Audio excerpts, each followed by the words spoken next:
Hi, my name is Ricardo, and also joining us today will be Victoria, Soeb, and Sam. And today we're going to talk about the Bay Area Rapid Transit, also known as BART. So to start us off, when one thinks of civil engineering, one may picture a bridge, a highway, skyscraper, or a dam. And typically these projects, they tend to try to solve a problem. For example, when people want to cross over a body of water, what do? They build a bridge. So, as early as in the 1940s, Californian engineers foresaw that the Bay Area was going to suffer over high traffic congestion and determined that passenger vehicles were not going to meet the transportation needs of the growing population of Northern California, particularly that of the Bay Area. As a result, engineers developed the Bay Area Rapid Transit, also known as BART. The BART is comprised of an extensive network of light rails that provide transportation for those traveling around the Bay Area. In this report, we will outline the evolution of the BART system, from its early beginnings to the foreseeable future. It all began in 1947 when the Army-Navy Review Board made a proposal to connect San Francisco and Oakland. The idea was to connect San Francisco and Oakland with an underground transportation system. One of the goals was to decrease already present congestion on the Bay Bridge and also decrease the dependency of automobiles and freeways. From 1957 to 1962, the first engineering plans were made. Some of the goals was to create comfortable transit cars and also advanced suspension and braking systems for the railroad tracks. Then within 2 years, the official construction of the underground tunnel began. 3 consulting agencies came together as a joint venture to manage the whole BART project. In the beginning, it was estimated to be $130 million for the Trans-Bay Tube. However, because of inflation and the economic status in California, the total amount ended up being $180 million.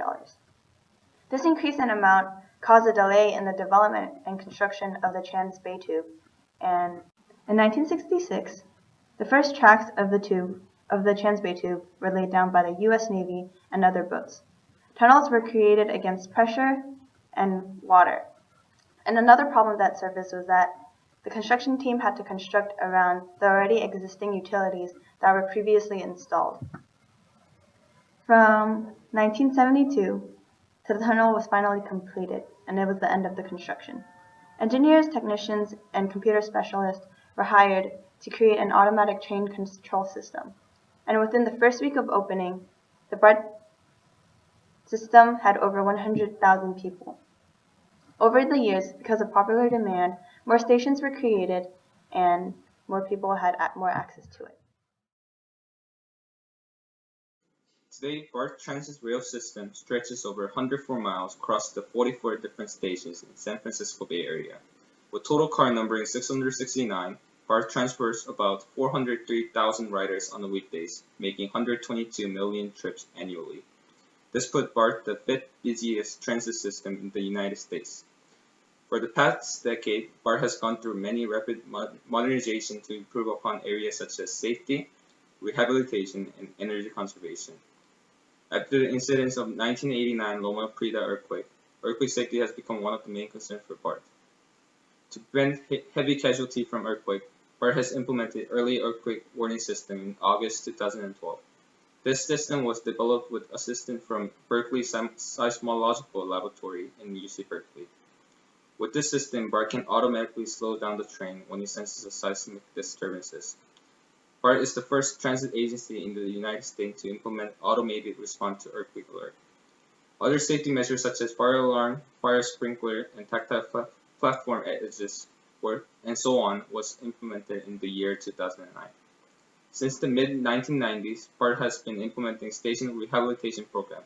This program consists of a combination of short projects such as replacing light, wall repainting, and other small projects that will help stations feel more clean and safe.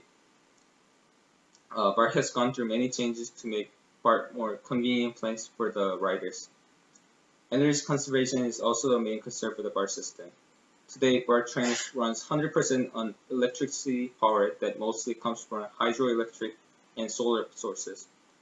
Also, beginning of late 2008, some of the main BART stations began to implement solar parks to power electricity during daylight. This system is expected to save riders and taxpayers over $3.4 billion in the next 20 years. Many projects are proposed in the future for BART. They are preparing to upgrade the remainder of its infrastructure that does not meet the current earthquake standards. After the Loma Prieta earthquake in 1989, stricter standards were imposed for the construction of new BART infrastructure. The original BART lines, built in the 70s, were not built to the post-1989 standards. The upgrades proposed by BART will bring all these facilities to the stricter standards implemented after the Loma Prieta earthquake. BART also has many proposed extensions. They are currently constructing a 9.5-mile line that will run from Pittsburgh to Antioch, with the possibility of continuing past to more eastern locations. This line will use independently powered diesel cars called DMUs. The DMUs are much more cost-effective for the Antioch line than a standard electric car would be. The project will be completed in 2018 for a cost of $1 billion. Another proposed extension is from Fremont to San Jose. The first leg will serve more areas of Fremont. This line will add 5.4 miles of track and 2 stations in the city of Fremont. The cost of the extension is estimated to be $900 million. The rest of the extension to San Jose will connect Silicon Valley to BART. 16 miles of new track are to be added, with the project split up into 2 phases. The first phase will add 10 miles from Warm Springs to the Berryessa district and 2 stations at a cost of $2.3 billion, with service beginning in 2017. The second phase will extend to Santa Clara, with a subway tunnel under San Jose to the Caltrain station in Santa Clara. With the connection to Caltrain, one can travel completely around the San Francisco Bay using rail transit. This phase will cost approximately $4.7 billion and is projected to finish in 2025.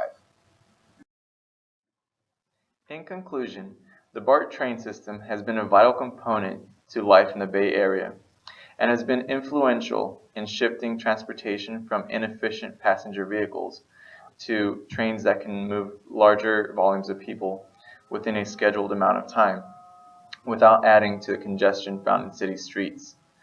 Additional positive outcomes from the service that BART provides are the reduction of greenhouse gas emissions due to more people riding trains than cars, as well as access to transportation for those who cannot afford the cost of owning a vehicle. The success of BART to this day shows a promising future for years to come. Thank you.